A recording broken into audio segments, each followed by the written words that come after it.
the way that our maternity care system is that oftentimes you're told in your first pregnancy, it's your first baby. You don't know anything. You don't know what labor is going to be like. You don't even know if you're going to be able to do it. You don't know if you're going to be able to handle the pain. You don't know if you're going to be able to push your baby out. You don't know if you're going to need a C-section. You don't know if you actually go into labor on your own. So therefore, you need to just follow our plan. And here's why you don't want to do that. We are unfortunately in a society that is based on fear and the belief that your body is broken, that you're incapable of birthing without any intervention, that you have to basically prove that your body is capable of birthing before they actually let you have a home birth, before they let you have a natural birth. So oftentimes what I see, and this is what I was even told myself as a first-time mom, it's like you're told, you don't know how labor is going to go for you. You don't know if you're going to be able to go into labor on your own or if you need help. Maybe your body doesn't work. Maybe your pelvis is too small. Maybe your cervix doesn't dilate. Whatever it is, they use these excuses to then lead you to think that you need to lower your expectations.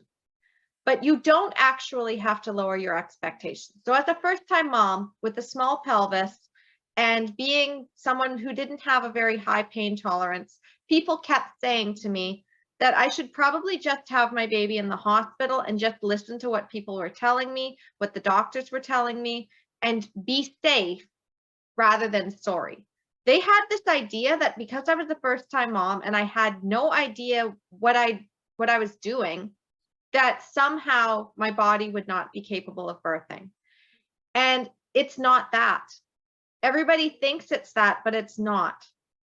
The truth is your body works, and your body works really well. It's very efficient at birthing. What's not efficient, however, is your mindset. So when you have a lot of fear, what happens is that your body then is like, it's not safe to birth. And then that's how things go wrong. Or the other one is you go into the medical system and there are things in the medical system that automatically set you up to fail. I'm talking induction. I'm talking breaking your waters. I'm talking vaginal exams. I'm talking the continuous fetal monitoring. I'm talking about the IV. I'm talking about the idea that you need to go into labor by a certain number of days to your due date, or they just say you won't go into labor at all, or undermining your confidence by having a too small baby or a too big baby. All of the natural birth traps that I talked about last month. These are the things that, unfortunately, you fall into them, especially as a first-time mom, because that's what you're taught over and over. Mainstream childbirth education, which is natural birth trap number 20 on my list, tells you that if you continue to follow this mainstream education, what happens is you're going to be led down the wrong path.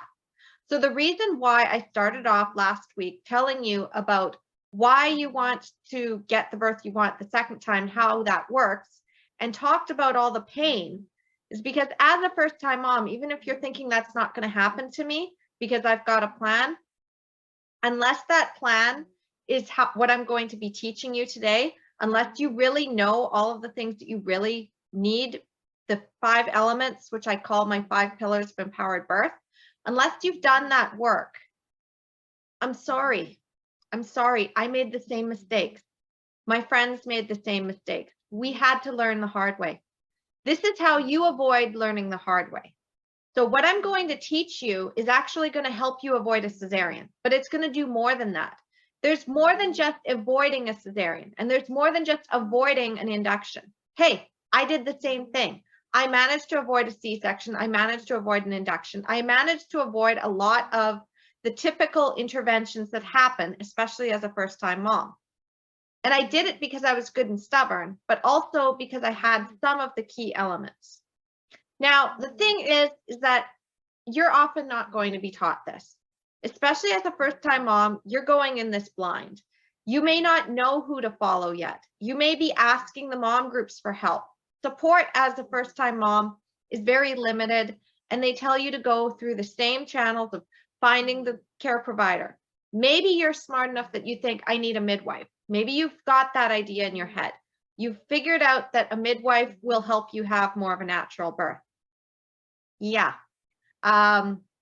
unfortunately, if you see some of my other videos about finding the right care provider, you'll know that trying to find a midwife is not the same thing as finding someone who actually supports the kind of birth you want. The other issue with first-time moms that often happens is you're told to just go to the hospital for your first baby. Even if your heart is really calling for home birth, if you're thinking to yourself, how soon can I leave the hospital? Because I don't actually want to be there. I don't actually want to stay there. And how late can I wait before I get to the hospital? Because I don't really want to labor there. As a first-time mom, it can be really hard to really see that actually you don't want to be in the hospital at all. The reason you're going to the hospital is because you're being told that it's better safe than sorry. And because people keep telling you over and over that you might not be able to actually tolerate labor and you won't be able to do it. So the midwife, and remember I said that not all midwives are created equal, the midwife in the practice, the one who undermined my confidence, the one who told me over and over again that my baby was not growing big enough, that he wasn't going to tolerate labor well, that I needed to think about having a C-section or an induction. And she bent over backwards trying to make me okay with the possibility of an induction or a C-section, but she wasn't listening to what I really wanted, because I wasn't actually okay with having a hospital birth. I wanted a home birth. I was only compromising. And I was also begging. I was begging to be able to be allowed to not induce. So I agreed to the non-stress test, even though I really didn't want to do those. I didn't really want to be at the hospital twice a week doing these stupid tests and sitting there waiting for my baby to move and pressing the button to make sure that his heart rate was still good and still finding no problems, but having to keep going back for these tests every single week. Why? To prove that I was allowed to birth my baby naturally, to prove that I didn't need an induction. I had to basically prove to myself and to the medical system that it was okay for me to keep declining their recommendation that I induce. The other one, of course, is I had to keep going for growth scans. And the reason I did that again wasn't because I was worried that there was a problem. It was to, again, prove, see, nothing's wrong with me. So why can't I have a home birth? So I was trying to fight and I was trying to beg and I was trying to compromise. And that is the wrong way to do it, because in the end, it undermines your confidence and it makes it so that you realize that like you're really trying to fight an uphill battle and nobody is giving you what you want. And instead of fighting for it in a way that is more empowered, you just give in. You just give in. So you end up going to the hospital, or you end up agreeing to the vaginal exams, or you end up agreeing to the induction that you said you didn't want. You end up agreeing to them breaking your waters. You end up agreeing to being on the monitor. You end up agreeing to the IV because they say it's policy and that you have to have it. You end up agreeing to the epidural because they say that labor is going to just get harder and you're not going to be able to handle it. You end up having a C-section. All because you're falling into the same natural birth traps. Again, if you want to know what the natural birth traps are, you can go to my website, empoweringmomsbirth.com/guide. That will give you the list of the 20 traps that you want to avoid. There are so many more, but those ones are the biggest ones on the list. They're the ones that I fell into. They're the ones my friends fell into. They're the ones that I see my clients have fallen into over and over again. So some of these things you wouldn't recognize as traps. You would think that they are just normal parts of birth. They're normal parts of pregnancy. But every time I see these traps, every time inside the mom groups, every time in articles, anytime I'm reading a traumatic birth story, I can see these traps coming. I've been in the birth community now for 10 years, and I continue to see these. So that if you tell me your birth story, or you tell me where you're at in your pregnancy and what your care provider is saying to you currently and what your environment is like, if I got on a call with you to talk to you about what was actually going on, I could tell probably within the first 5 minutes where things are heading and what to do to get you back on track. But you know, I can't work with everybody, because I actually have certain clients that I take on for about a year. And this is the same. I was working with Jenny last year and a little bit of this year. And I was working with Rebecca and Lisa the year before that. And before that, I was basically doing this at a lower level. But I also worked with my friends, and I did this for myself as well. So I really had this system figured out and I knew what I was going to do, but I give so much that I can only take on 1 or 2 people. So what I did earlier this year is I wrote a book because I want you to be able to get this system, and it's called Your Empowered Birth, and it's available now at my website. So you can go and check it out on my shop. Or here's the best part. I'm going to be sharing more about this book over the course of the next few months. I'm going to be telling you a little bit about my system. And the thing that makes me different is that I'm not just giving you a bunch of information. I'm going to give you actual steps that you can take to get past your fear, to make sure that you figure out exactly what you want in your birth, even as a first-time mom, because this video is all about first-time moms. So even if you've already had 1 or more births, though, this is also for you, because you might start to pick up on things that you might have done differently in your previous birth experience. And you're like, oh yeah, that's why that happened. It's not my fault. It's not because my body was broken. It's because I didn't know this thing. And it's okay that I didn't know, but now that I know it, I know that my body works and I have more confidence and I can go and get the birth that I actually want. Because oftentimes when I talk to my clients for the first few sessions, they still have that fear of what if I couldn't do it? What if my body didn't actually work? And that's why I had the C-section, or that's why I ended up having the induction. What if? And it turns out it's not that. It turns out they fell into a trap, or they didn't have something optimized within this system. So here's a quick refresher of what the empowered birth system is. So I talk about this quite often. You need to have the right mindset. You need to get past your fear. You need to get past those limiting beliefs and all of the things that tell you that you can't do it. Basically, if you have the thought in your head that maybe you can't do it, or maybe you should do something because you're better safe than sorry, you're already telling your body, I don't believe in you. I don't believe that we can birth a healthy baby. I don't believe that we can do this on our own. I don't believe that I'm going to be able to handle labor. And that subconscious message gets through. And it doesn't matter if you're saying you want to avoid a cesarean, you want to avoid an induction. If you're also thinking, I don't go into labor on my own, then those 2 messages, the universe is basically what you focus on. And this is all energy. This is scientific. It's proven with your brain and the way we think about things that you're actually making decisions based on emotion, not by logic. So I can give you all of the information that I possibly can. I can tell you that, you know what? If your care provider is telling you you're not going into labor right now and you're only 39 weeks, you actually have 2 more weeks left to go. You could even go past that depending on the family history, but you still have that doubt in your head. You're still thinking to yourself, yeah, but what if I don't go into labor? So you see, that's society basically having you programmed to think that you don't go into labor. So that's just one example, though. There's so many out there. But if you do want to know more, you can always check out my other videos on my YouTube channel.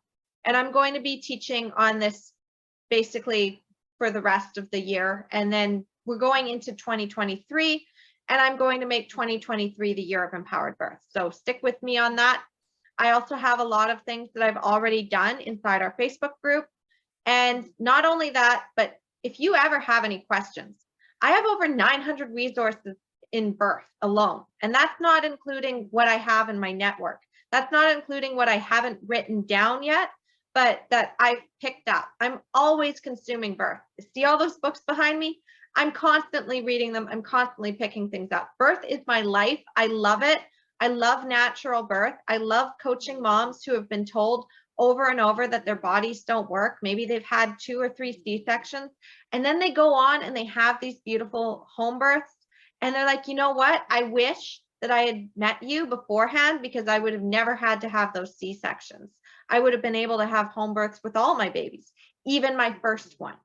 Oftentimes, moms who didn't even have a C-section before, but they had maybe a hospital birth and then they went to have a home birth, they often say, you know, I never want to go back to the hospital. Now that I've experienced home birth, I really don't want to go back. Or moms who had had a natural birth the next time, but didn't have a natural birth the first time. They're like, you know, I kind of wish I'd had a natural birth the first time. So whatever that dream birth is for you, I want you to think about that right now. I want you to think about your dream birth. I want you to forget all of the fear. I want you to forget about all the things that people say, yeah, you can't actually have that because, and just picture that in your mind. I want you to hold that vision, whatever it is that is like the ideal, most beautiful birth experience. And then that is what I want you to focus on while I tell you the next few steps. Okay, so once you have that mindset, once you have that vision, because it's not just about getting past your fear, it's also holding that vision and knowing what you want. When you have that vision in your head of where you're going, everything else starts to fall in place. But the next step you need is you need to have the right education. So now that you know more about what you want, then you can ask yourself the question, okay, how do I go get that? And then that's how you're going to start finding the information. Now, again, I talk about this more inside Your Empowered Birth, but for the purposes of this video, we're going to keep this short. Okay, if you do want that book, though, it's available at my website. You can check it out in the shop, empoweringmomsbirth.com/shop. So you'll get this whole system. I will give you this whole system. You will know how to do this. Okay, but for this video, the purposes of this one is just the overview of the system. So you need to have the right education. Do not just take any childbirth class, okay?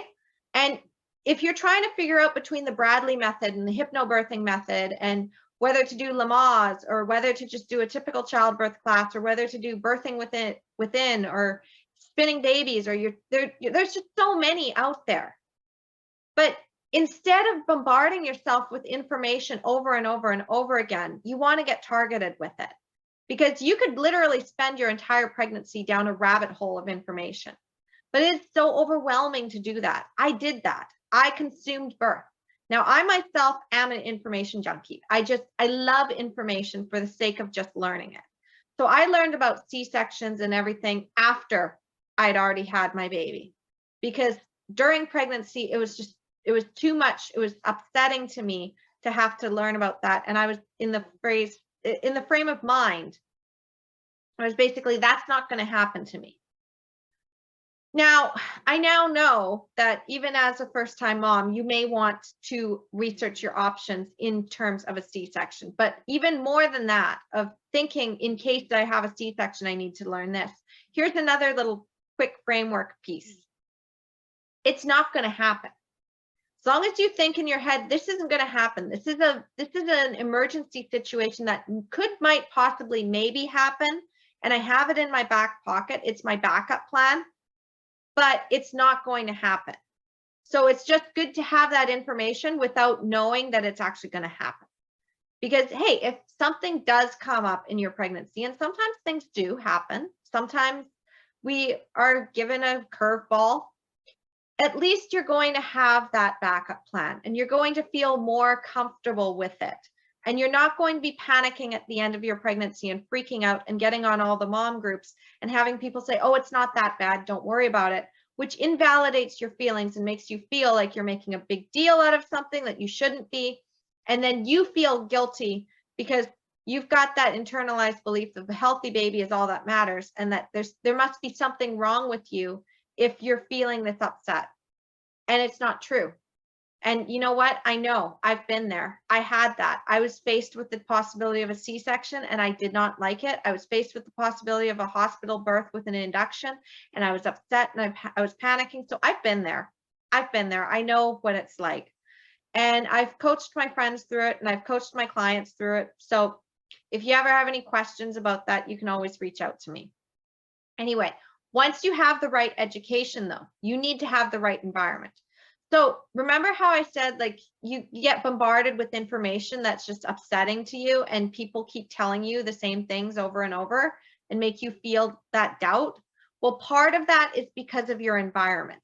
If you're in a hospital that has a high C-section rate, high induction rate, highly medicalized birth, even if they say that they offer natural birth, their natural birth might still be highly controlled. So you really want to understand what environment you're walking into. Even if you're planning a home birth, I suggest figuring out which hospitals you might want to transfer to in the event that something did happen or you changed your mind. Hey, if you want to go through a home birth and then you change your mind and decide you want to go to the hospital and get the epidural, absolutely, all the power to you. You can do that. Or if you feel that something is wrong and you need to go in, absolutely, that's what that's for. But don't start out thinking that everything is going to go wrong and that you're going to be lucky if you get what you actually want. Think the opposite.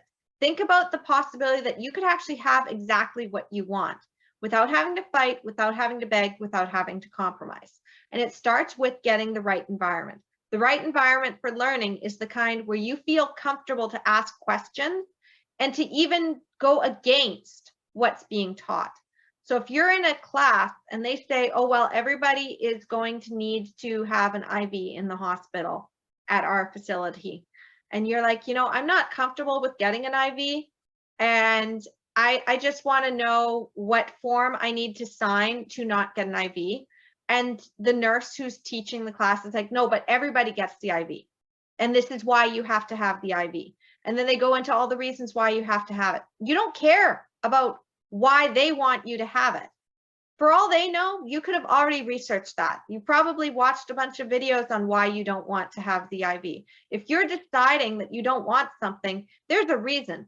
And even if it's not a scientific reason, even if it's not something like, well, I've read that this can derail natural birth, but instead it's like, actually, I just don't want that needle in my hand.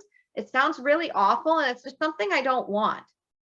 Well, rather than feeling like you have to have it for the good of your baby and that you're making a big deal out of nothing, and then having people in your life and people that you're learning from telling you, well, if you can't handle a needle, then what makes you think you can have a natural birth? Because I got that too. What you want to do is you want to create the environment that's going to be supportive.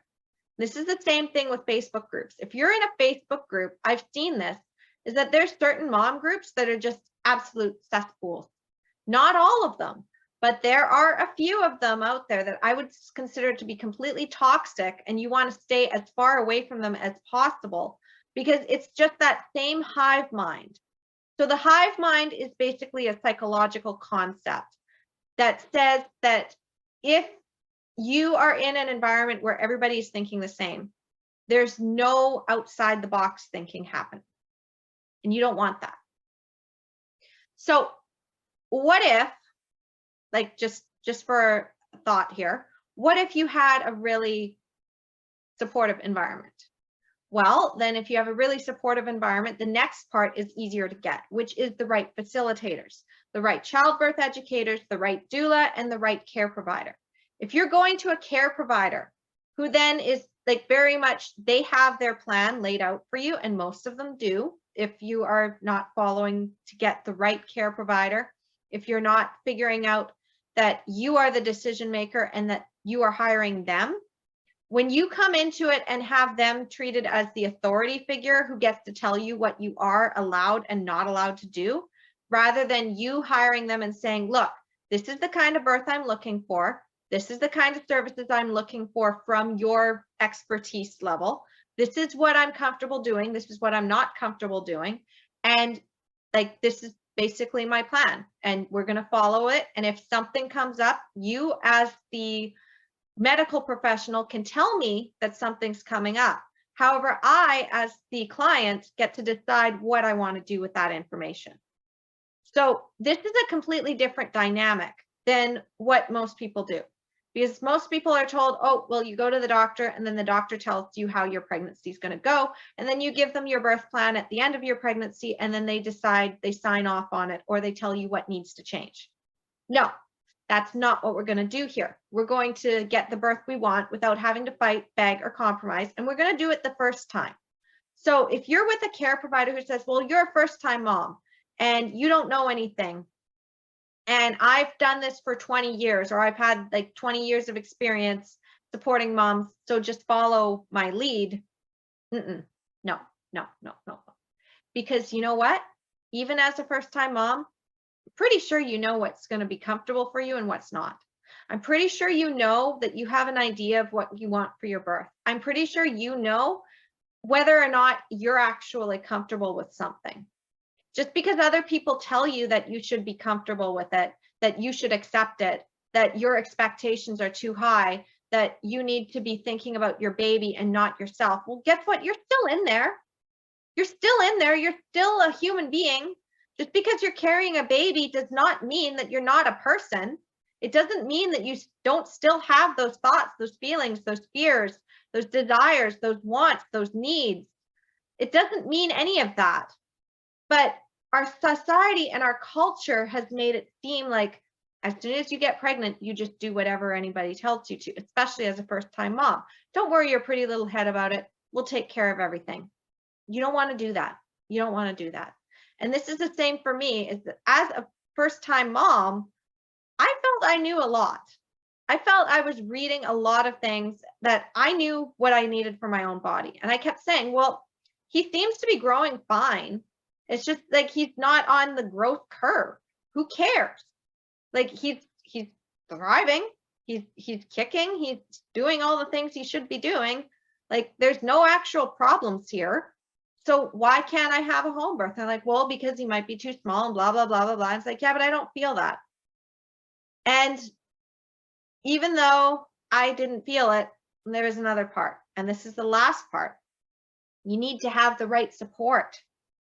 Because even if you're fighting with your doctor, even if you're standing in your power and you're saying, you know what, even though you want me to go and consult with this OB, I'm not going to.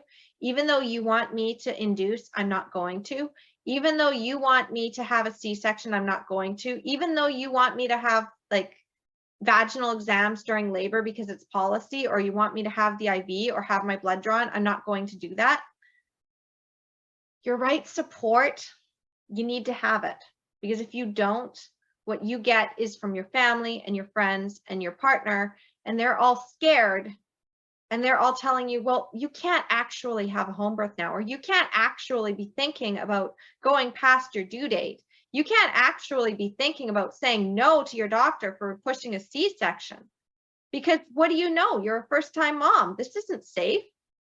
You don't know what labor is going to be like for you. You've never done it before. And everybody in our family has had a C-section. So what makes you think that you can do this on your own? Or everybody has had a hospital birth. And we've all had complications with our hospital births. So we're really not comfortable with you choosing a home birth because everybody in our family has had complications.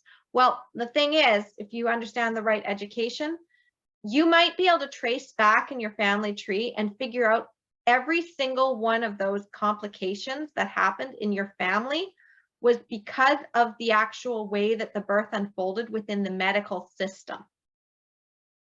It's powerful. I'm telling you, this system and understanding and getting that right mindset about things will help you to see birth in a new way. So, as I said, I can't get into the full system, but if you want it, it's at my site, empoweringmomsbirth.com/shop, and you can get your empowered birth, or you can get the guide, whatever you want to do, or you can send me a message. The fact is that you just basically want to figure out this one part first. Get past your fear. So I'm going to give you a quick, easy exercise that you can do right now while we're watching this video and figure out exactly what you want. What this is also going to do is it's going to help you figure out your birth plan before you even have to go and do any research. So you're not even going to have to do any more research. You're just going to write this out. Okay? Ready? Okay. I want you to write out an entire list of fears, all the things that you're afraid of happening in your birth, all of the things that you don't want, all of the things you might have already heard other people say about how birth and labor and pregnancy have to go. If there's any tests that you're apprehensive about, if there's any exams that kind of make you go, if there's anything that makes you cringe and think, I don't know if I'm going to be able to handle this in labor. I don't know if I'm going to like this. I mean, come on. You have grown up in a culture where birth is on TV, birth is in movies. You've probably heard birth stories. Even before you got pregnant, you've heard these things. So whatever it is, I want you to brain dump it. I want you to take out a piece of paper, or better yet, write this in a journal. This is an exercise you want to do with pen and paper. And the reason you want to do it with pen and paper is because it allows you to get that flow state without going back into a Word document and trying to add more to it. So this is very quick exercise. You're just going to write things down on a piece of paper and you're going to write out all your fears. Okay. And then if you want to know the next step, I'll teach that next week. All right. Now, one more thing, as you're doing this exercise, you're going to start noticing in your life, as you're watching birth videos, as you're consuming more content around birth and pregnancy, as you hear stories from moms, that you're going to start looking at it in a different way. It's not going to be as frightening anymore because you've now looked at your fears, and you might add that to the list. Like, oh, that's something I didn't think of. Oh, maybe I don't want that either. But it's going to allow you to recognize all the things you don't want. And the first step, recognizing what you don't want, is how you'll then create what you do want in your birth plan. All right. So I will see you next week. Talk to you soon.